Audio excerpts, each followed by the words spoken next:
The Super Mario Galaxy movie released April 1st, and I ended up watching it the other day.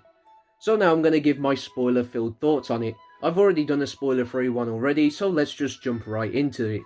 First of all, this movie looks and sounds incredible. The cinematography is very dynamic, everything flows well, and you really do feel the impact of these scenes. For example, the Bowser Jr. fight with Mario, Luigi and Yoshi. The whole fight is just full of action and flows beautifully. The way the scenes in the fight seamlessly transition between the trio makes it feel both intense but also grounded in the sense that at the end of the day, the two Mario brothers are still human, so the fight doesn't go completely off the wall bonkers, with them having to use more agility and defense and their surroundings to their advantage, and all this detailed intricacy is present throughout the whole film.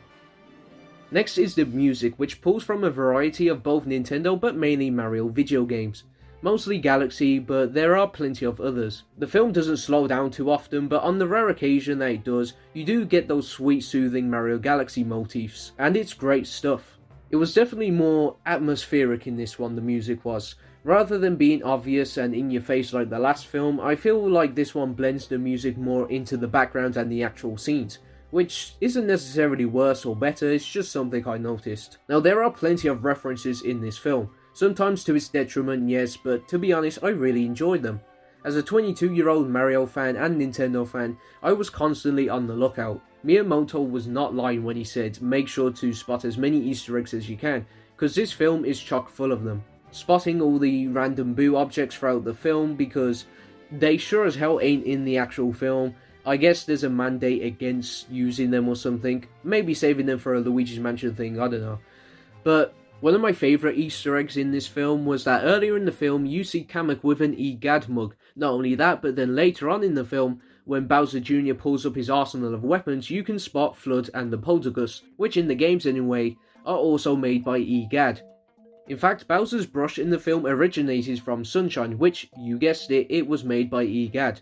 The film is full of stuff like this, and I know people will say it's nostalgia bait and jangling keys, and sometimes it is, I'll get into that in a bit, but honestly, I was just grinning the whole time.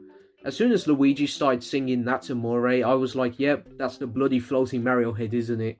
When the moon hits your eye, like a big pizza pie, that's amore. But you know, despite all the references and everything, it's still very easy to follow the general plot of the film, so don't worry, if you're not a Nintendo nut, you can still very much enjoy this movie regardless.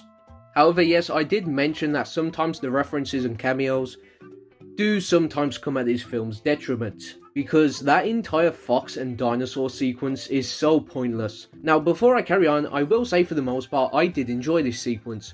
It's pointless, yes, but it's still entertaining to watch regardless. I guess they just want to have a Yoshi's Island dedicated section of the film, and as I just said, I did enjoy it, but it is very pointless. I know what they were going for and can appreciate it, but man, is it really pointless in the grand scheme of things. Let's start off with Fox. Now, if you go online for some weird-ass reason, everyone is gassing him up, saying that he's the best part of the movie, they did a really good job with him, etc. But, did we watch the same film? I mean, his character's fine, I guess, for what, the 10-ish minutes he has on screen, but damn, is he useless and forced in this film. He comes out of nowhere, we get an admittedly cool animation sequence telling us who he is, we're reminded of how cool he is every 20 seconds, he gets gunned down and then gets saved by the Lumas anyway. I'm sorry, but what was the point of this sequence? I know Yoshi's Island reference, but you could cut this out of the film and Fox out of the film, and just have Luigi accidentally contact the Lumas on the Gateway Galaxy instead. And bam, 15 minutes save, we would have had to never have gone to the dinosaur planet to begin with. Or, you know, you could have just had Luma Lee pilot, you know, the purple Luma from Galaxy 2, whose purpose is to pilot the Starship Mario. It's a shame because when the bigger Nintendo references are used sparingly and creatively, it's really cool. The Pikmin, Samus' ship, one of the Lumas acting like Kirby, the Mr. Game & Watch having a Smash Bros style fight with Dry Bowser at the end. You know, stuff like that is really cool. But Fox is literally just, hey look, it's Fox, wow, it's Fox McCloud from Star Fox, wow, he's so cool, isn't he, kids? Whoa, please buy the next Star Fox game whenever that's coming out. Moving on from the references, how about we talk about that plot, and it's not a bad plot or anything. I think there's plenty to enjoy here, but it's nothing groundbreaking or deep. I won't go into literally everything, but in a nutshell, Rosalina gets kidnapped to parade Doomsday Cannon, and it's up to Mario, Luigi, the newly discovered Yoshi, Peach and Toad to save her. In fact, I don't think that counts as a nutshell, that's literally the plot of the film. It's your classic someone gets kidnapped Mario plot where a bunch of stuff happens at rapid succession. Again, Miyamoto was not lying when he said this film is a roller coaster. I'm pretty sure he said that anyway. It's a simple plot, yes, but let's be honest, was you really expecting much out of the Mario movie? I understand that's a bit of a cop-out to say, but I don't need every film to have multiple arcs going on and some deep narrative to tie it all together. A simple fun film is good enough for me. As long as it's enjoyable, it's all good, and this film certainly fits that bill. It's an energetic roller coaster from beginning to end, filled with good set pieces, likeable, albeit shallow characters and humour. It's nothing gut busting, but I did find myself smirking at a fair few scenes. The Rob joke in particular, because yeah, it's funny on its own, but when you actually understand the reference, that being that Rob is indeed as slow as molasses in real life,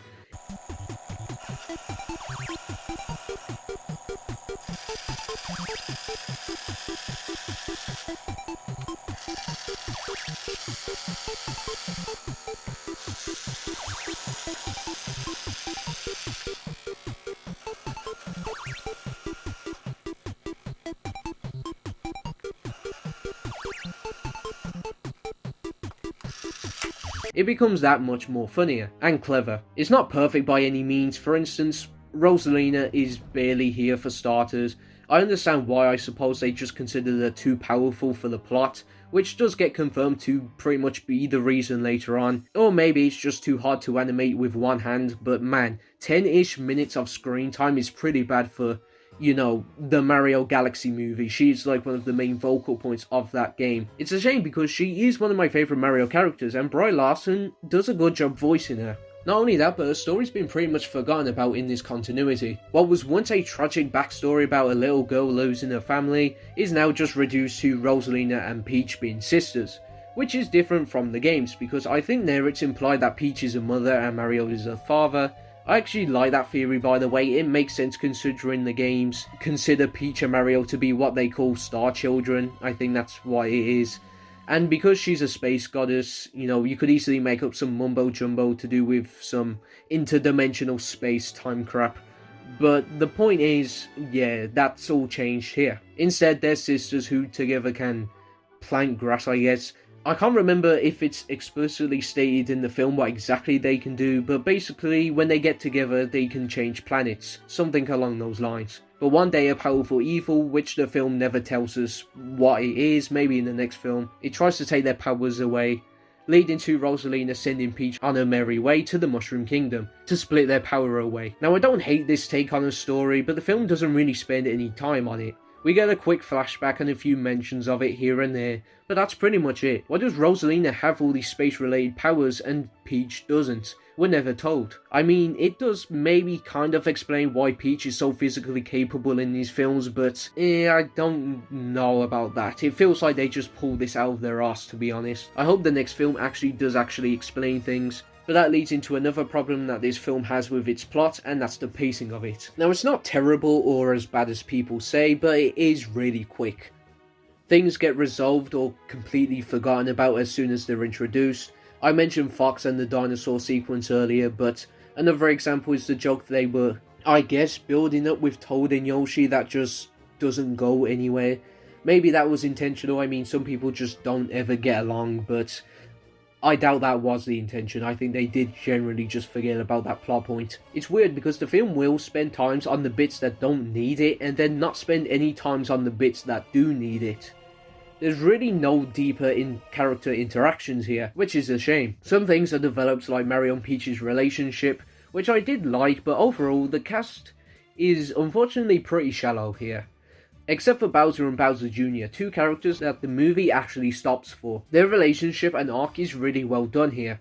I'm glad they didn't have Bowser turn into a good guy at the end. It just wouldn't make any sense, you know? Why would he? As he said in the film, they shrunk him down, they stuck him in a jar. Why would he be friends with them? But yeah, thankfully the Stockholm Syndrome doesn't last for long as Bowser chooses to be a good father to his son rather than a good person himself, which I thought was an interesting character arc for him.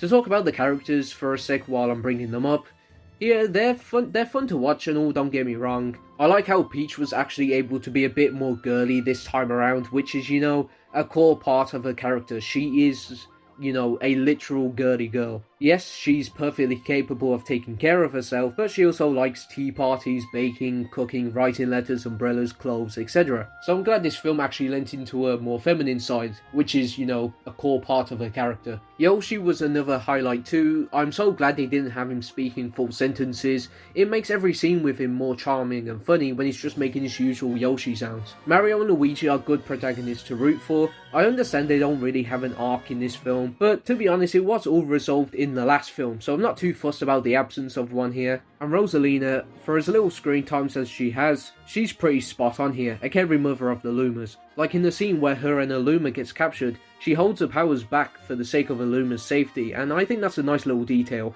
Again, it's just a shame she's barely here. Toad is fine, I guess. He's easily the most forgettable character out of the core cast. Just doesn't really get much focus like everyone else does. He's just kind of there. That brings us to our conclusion. Now, what do I think of this movie overall? Honestly, I had a really fun time with it. It does have its problems, yes, particularly the plot and the pacing, but generally it was just a fun, simple film, and nowhere near as bad as people were making it out to be. In fact, now that more people have actually watched the film, I'm seeing a lot more positive reviews for it now, which was the other way around when the film released. When the film released, this film was getting absolutely shredded by everyone, critics and fans. Yes, I know kids deserve films with more meaningful narratives, but does that have to be every kid's film? Does that have to be every film? There's plenty of movies to watch instead that do just that. Is it really bad that a movie comes out that just has fun with itself? I don't know why people put the Galaxy games, particularly the first one, on this pedestal that it has this deep narrative the film failed to adapt to. Yes, it doesn't capture the general vibes or Rosalina's backstory of the original, but keep in mind, Rosalina's backstory was not the main plot of that game. The main plot of Galaxy was Bowser kidnapped Peach and Mario has to save her. You know, the same as every other Mario game. So I don't know why people are treating Galaxy like this cinematic masterpiece of the video game series. If anything, I think games like Donkey Kong Bonanza has a better narrative and plot than Galaxy does. But anyway, to get back on topic, I'm not sure why this movie is being put under such a microscope. A critical microscope. Yes, the plot could have took the theme of Galaxy and transformed it into something magical, I get that. But that's not what these films are. That's not what they're trying to be. They're trying to be as video gamey as possible, if that makes sense. A quick burst of energy that's constantly moving. You know, like when you play a Mario game, you're constantly moving, you're constantly going through levels, through worlds, getting power stars, etc. And that's what these films are trying to replicate the feeling of. And yeah, that doesn't automatically mean it's good by default. Video games and movies are very different. But it doesn't mean it's bad either. Is it my ideal Mario Galaxy movie? No, but I can appreciate it for what it is. A fun, simple time from beginning to end. That's going to do it for this review. Cheers for watching, and I'll see you later. And no, I'm not going to listen to the same people who think Spider-Verse 2 is a good film. Seriously, if you want to talk about a bloated visual eyesore, that's the film you want to watch. God, I hate that film. And yet everybody sees it as this masterpiece, when I'd say that film has worse pacing and more jangling keys. But anyway, yeah, that's going to do it for today. I'll see you there.